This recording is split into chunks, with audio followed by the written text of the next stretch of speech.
అందరికి క్షణార్థుల్లో నేను మీ మాటకారి మల్లక్కను. నటులు, డైరెక్టర్, నిర్మాత అయిన నడిమెట్ల గణేష్ గారు మన ముందున్నారు. నమస్తే సార్. నమస్తే అండి. సార్, ఒక నటుడుగా మీరు ఇప్పటివరకు ఎన్ని సినిమాలు చేసిరు సార్? ఇప్పటి వరకు అంటే ఒక 120 చిత్రాలు నిర్మించిన ప్లస్ నటించారా? డైరెక్టర్ గా ఎన్ని సినిమాలు చేశారు? డైరెక్టర్ గా అంటే నేను 10 సినిమాలకు డైరెక్షన్ చేసిన, 10-12 సినిమాలకు స్టోరీస్ కూడా రాసుకున్నా. ఈ మధ్యలో నాకు వీలు కాకపోతే వేరే వాళ్ళ స్టోరీస్ తీసుకొని సొంతంగా మనం చేస్తున్నాం. ఓకే, మరి మీరు ఒక బిజినెస్ మ్యాన్ కదా, ఈ ఫీల్డ్ లోకి ఎట్లా వచ్చారు సార్?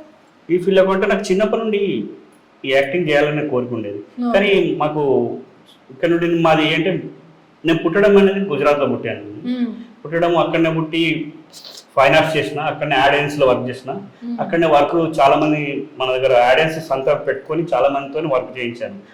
అక్కడ నుండి మళ్ళీ ఇక్కడ మా అమ్మ క్యాన్సర్ రావడం వలన ఇక్కడికి వచ్చడం జరిగింది. ఇక వచ్చి ఇక్కడ ఉండి ఇక్కడనే ఉండిపోయాను. నేను ఉండిపోతే అప్పటి నుంచి నాకు ఇప్పుడు ఈ మధ్య గ్యాప్లో నాకు టైం దొరికింది అన్నట్టు. దొరికితే మనం చిత్రాలు అప్పటి పాత జ్ఞాపకాలు గుర్తుకొచ్చి నేను ఎలాగో సినిమాలు చేయాలి, పెద్ద సినిమాలు కాకుండా కానీ షార్ట్ ఫిల్మ్లో చేయొచ్చు అనే ఉద్దేశంతో ఇక్కడికి వచ్చి ఛానల్ పెట్టి సొంతగా నిర్మించడం జరిగింది. అందులో యాక్టింగ్ చేయడం జరిగింది. ఓకే, మీరు తీసిన షార్ట్ ఫిలిమ్స్ లో మీకు నచ్చిన షార్ట్ ఫిలిమ్స్ ఏంటి సార్?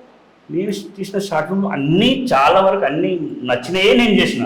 అందులో ఇక అంటే కొన్ని ఉన్నాయి, ఎమోషనల్స్ ఉన్నాయి, కొన్ని కామెడీ ఉన్నాయి, ఇంకా కొన్ని రకరకాలు ఉన్నాయి. అందులో అంటే ఎమోషనల్ అంటే నీ కొడుకు నా కొడుకే, అది ఒకటి, ఈ కన్నెందుకే ఈ శిక్ష, పవిత్ర బంధం, ఇంకా ఉన్నాయి. కామెడీగా అంటే పటేలమ్మ పాలేరులు, అది చాలా పోయింది. ఒక్కొక్కటి 5 లక్షలు, 6 లక్షలు, 10 లక్షల దాకా పోయింది. అట్లాంటి అది మళ్ళీ 1, 2, 3 3 తీసినాం. తాగుబోతు అత్త, ఇల్లు కిరాయి అయితే గిట్ల అయిపోయాయి, అట్లాంటి చాలా తీసినాం. ఇవన్నీ బాగానే ఉన్నాయి. మీకు జోడిగా ఎక్కువ సీతా మేడమే ఉంటారు ఏంటి సార్? అలా ఏం కాదు. స్టార్టింగ్ లో ఒక ఫస్ట్ నేను తీసింది సీతామహాలక్ష్మితోనే తీసినాను. అయితే తీసుకుపోయాను. కొన్ని మధ్యలో 4-5 సినిమాలు తీసిన తర్వాత వేరే అమ్మాయితో కూడా చేశాను. చేస్తే కానీ కొన్ని మెసేజ్ బయలుదేరడం జరిగింది, మీ ఇద్దరు జోడి బాగుంటుంది కదా, మళ్ళీ వేరే హీరోని ఎందుకు చేంజ్ చేస్తారు అంటే అలా మళ్ళీ కంటిన్యూ చేసినాం. నాకు కూడా ఆమెతో చేయడం కొంచెం కంఫర్ట్ గా ఉండేది. అట్లా కంటిన్యూ అంటే 120 చిత్రాల వరకు చేసినాం.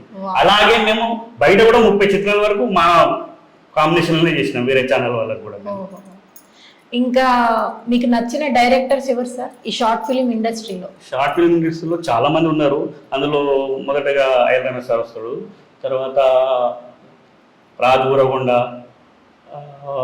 సిద్ధు కనకం, ఇంకా ఉన్నారు చాలా మంది నటీనటులు సార్. మరి ఈ షార్ట్ ఫిల్మ్ లోపల షార్ట్ ఫిల్మ్ కూడా చాలా మంది, అంటే హీరోయిన్ లోపల అయితే సీతామలక్ష్మి ఉంది, రాధిక ఉంది, తర్వాత మనీషా, రజని, ఇంకా ఉన్నారు చాలా మంది ఉన్నారు. ఇక వాళ్ళకి గుర్తు రావట్లేదు. కానీ మీ అభిరుచులు ఏంటి సార్? అభిరుచులు అంటే నాది ఏంటంటే పొద్దున్న లేస్తే ఫస్ట్ జిమ్కి వెళ్తాను. నేను ఫస్ట్ నాది లైఫ్లో వెళ్ళేది జిమ్కి వెళ్ళి 1 గంట 2 గంటలు ఎక్సర్సైజ్ చేస్తా, వచ్చి ఇంటికి వచ్చి ఫ్రెష్ అయ్యి మా బిజినెస్ చూసుకుంటా.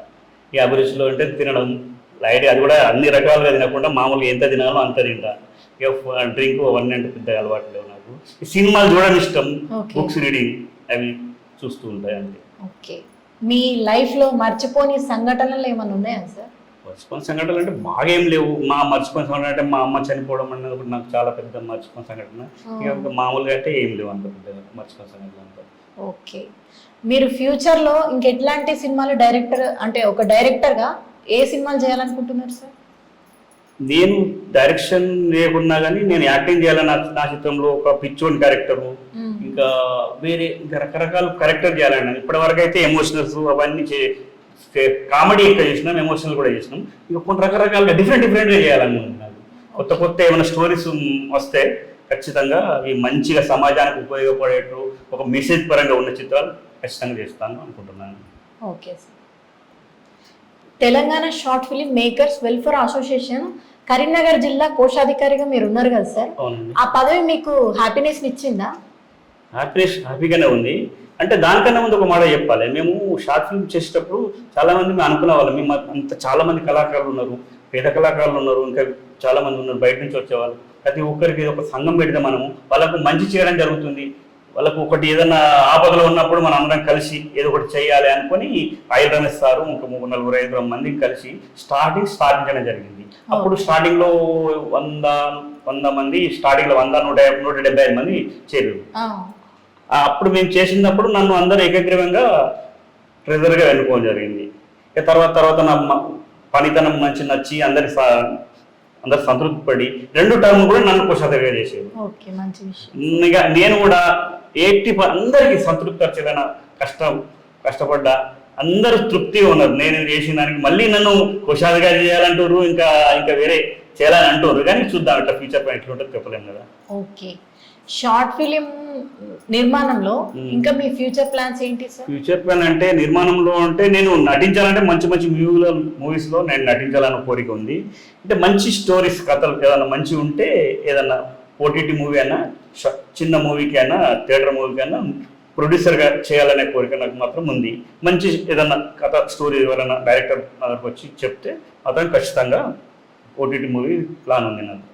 ఓకే సార్, చాలా మంచి విషయాలు మాతో షేర్ చేసుకున్నారు. నమస్తే సార్. నమస్తే. నాకు ఈ అవకాశం ఇచ్చిన పొలిటికల్ ఫ్యాక్టరీ ధన్యవాదాలు తెలుపుకుంటున్నా, యాజమాన్యానికి ధన్యవాదాలు తెలుపుకుంటున్నా. ఓకే.